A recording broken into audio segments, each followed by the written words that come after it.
My name's Frances. 10 years ago, I was diagnosed with breast cancer. 5 years later, I was diagnosed with stage 3B ovarian cancer and went through the surgery, chemotherapy, radiation. And here I am 5 years later, feeling optimistic and happy with my life. I didn't have any sense of not being well. I simply had this attack one evening and went to bed, and this pain persisted and persisted to the point that I ended up asking my husband to take me to the emergency room. I've tried to think about that pain, and it was, have you ever been kicked and you know that really bad ache that follows a blunt force impact with something? It was that ache. It wasn't the impact, but it was the ache that, and it was right there. The word thunder comes to mind, but it was like some kind of thunder was happening in there that was all-encompassing in that area. And it didn't feel like it belonged to any other part of my body. It didn't feel like my stomach was upset, or I had an intestinal problem or anything like that. It just felt so localized and almost as if I'd been kicked. And it just got worse and worse and worse. That night they did a series of tests, and by the next morning I knew I was in trouble. So, and then of course it became a reflective thing. You're looking back and you're saying, did I have warnings? And yes, I did.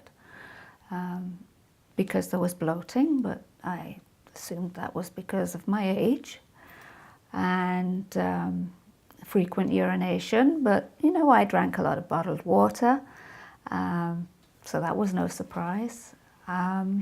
Fatigue, again, I worked full-time, worked hard in a demanding job, and had a new relationship in my life, so fatigue wasn't something unexpected. So as I was trying to sort of negotiate this new lifestyle. So that's how it all sort of became apparent. The thing I found significant with everyone that I've met is that you really have to be an advocate for your own health. If something's not right, you really need to draw it to the attention of the medical team that you're with, because there are complex medical situations that are born out of ovarian cancer. And as it was explained to me on more than one occasion, patients suffer with different symptoms after the fact. And it's when to make that test, when to do that CT scan, when to intervene in some way, or is it just, you might have had that little twinge, ache or pain anyway. So you get very conscious of your body, and there's a lot of anxiety surrounding the aches and pains of everyday living, because you think it's something to do with your cancer. As you move further and further away from your initial surgery and treatments, that doesn't monopolize your thinking quite so much. And then you start to rebuild your life. The further you get away from your surgery and your treatments, you start to reclaim your identity. And that's a good thing.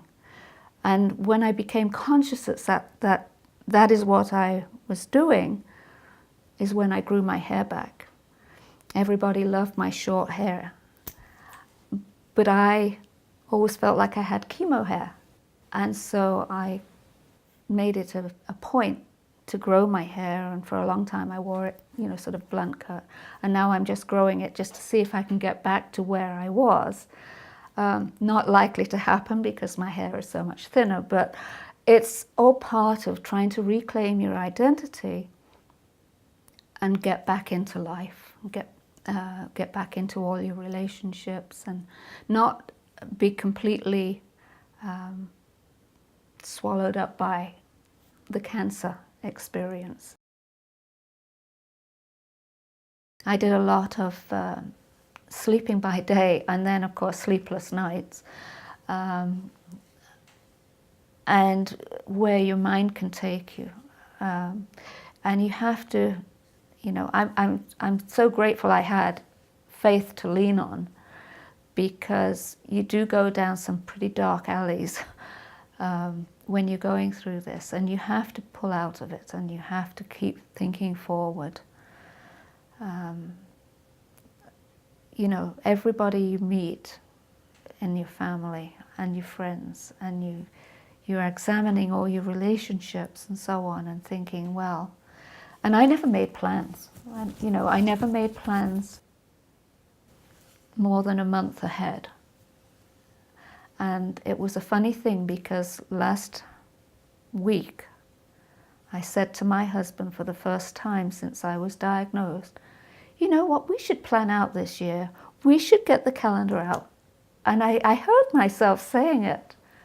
And I thought, wow, I've come a long way, because I always said, nope, not planning for next year. Don't know if I'll be here. And so that was turning a corner for me, was the fact that I was willing to go down that road and start to feel a little bit more confident that there is a tomorrow, and planning for something a little bit more long range. I think I was well prepared, because I've had a challenging life, and so I had a lot of inner strength, and I definitely drew on that.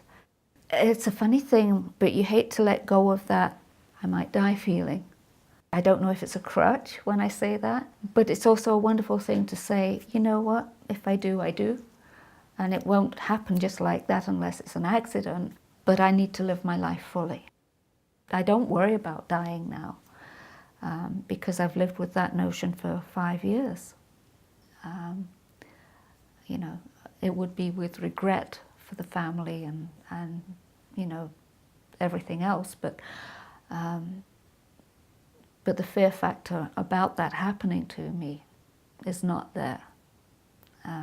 But what I do want to do is appreciate every minute of the life I have, and to try and make good of it while I have the chance.